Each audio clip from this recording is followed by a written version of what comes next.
Well, it was a very different role that he created for himself than, for example, Prince Albert had, who was the last prince consort. In the 19th century, the monarchy had more executive power. So Albert saw state papers, attended audiences, the Queen's men and her ministers, and so forth. Prince Philip had to create a role as consort more or less from scratch, and he didn't see state papers. He couldn't stay in Clarence House, which had to move to Buckingham Palace. He couldn't give his name to his children. Things were difficult for him in the early years in the 1950s, especially since he had wished himself to have a naval career, but couldn't when the King George VI, the Queen's father's health worsened, and when the Queen ascended the throne, it was said that the world had fallen in upon Philip. But what he created was extraordinary. Firstly, there was the walking 2 steps behind the Queen. It wasn't something that came easily to him, but in the ceremonial capacity, when they attended so many events together and presided over them, I mean, this was something we started to take for granted, but it was significant. There were the over 800 organizations that he was patron or linked to, but there was his award scheme, most particularly in his work for the environment. Then he was a very active sportsman and polo, was a pilot and carriage driver. He made helped make some of the rules for that sport, and also he had an artistic side. He had, I think, a superhuman energy, but the purpose, as he saw it, was to support the institution of monarchy and the Queen. And in their partnership of 73 years, I mean, this was a truly remarkable royal relationship. This is a fascinating question because the answer really is that we don't know.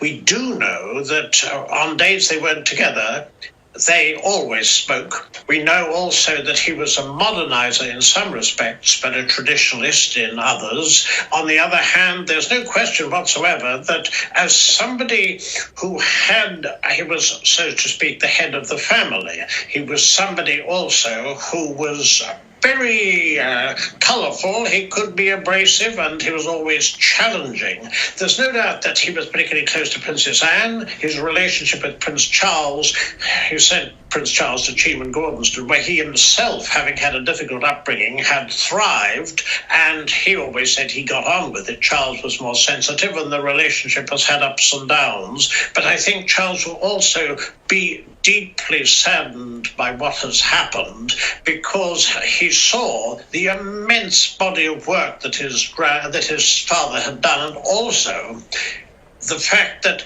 as someone who accompanied the Queen on all of her 251 trips abroad, as someone who was so supportive, that was where he, I think, had a very, very substantial influence. There was a stabilizing influence, there was the modernizing aspect of him, and the fact also that he was a character. Everybody knew him, and some people did find that some of his jokes, so to speak, which I think helped keep him sane, were rather hard to swallow. But there's no doubt he will leave a very, very definite gap in British life. He retired at the age of 96 in 2017, but it is a tragedy that he didn't make his centenary, because that again, though I don't think it would have meant much to him, he hated fuss, would have been a landmark. But he leaves a very definite legacy as a personality and as a consort. I think the courtiers at the beginning strongly resented him. He was foreign, and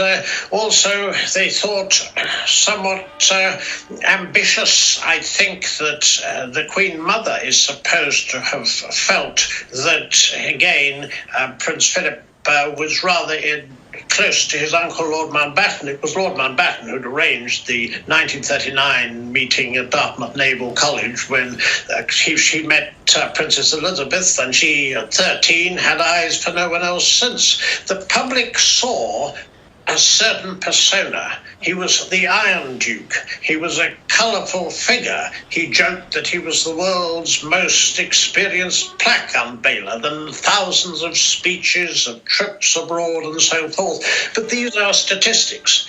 The essence of Prince Philip, I think, was that he was totally loyal to the Queen and the monarchy, that he had absolute integrity, nobody doubted that. And also he was a man of action, as he showed in the war. He had a very distinguished war record. The Battle of Cape Matapan, he illuminated 2 Italian cruisers, which were subsequently blown out of the water, and off Sicily, he saved his ship from a German bomber.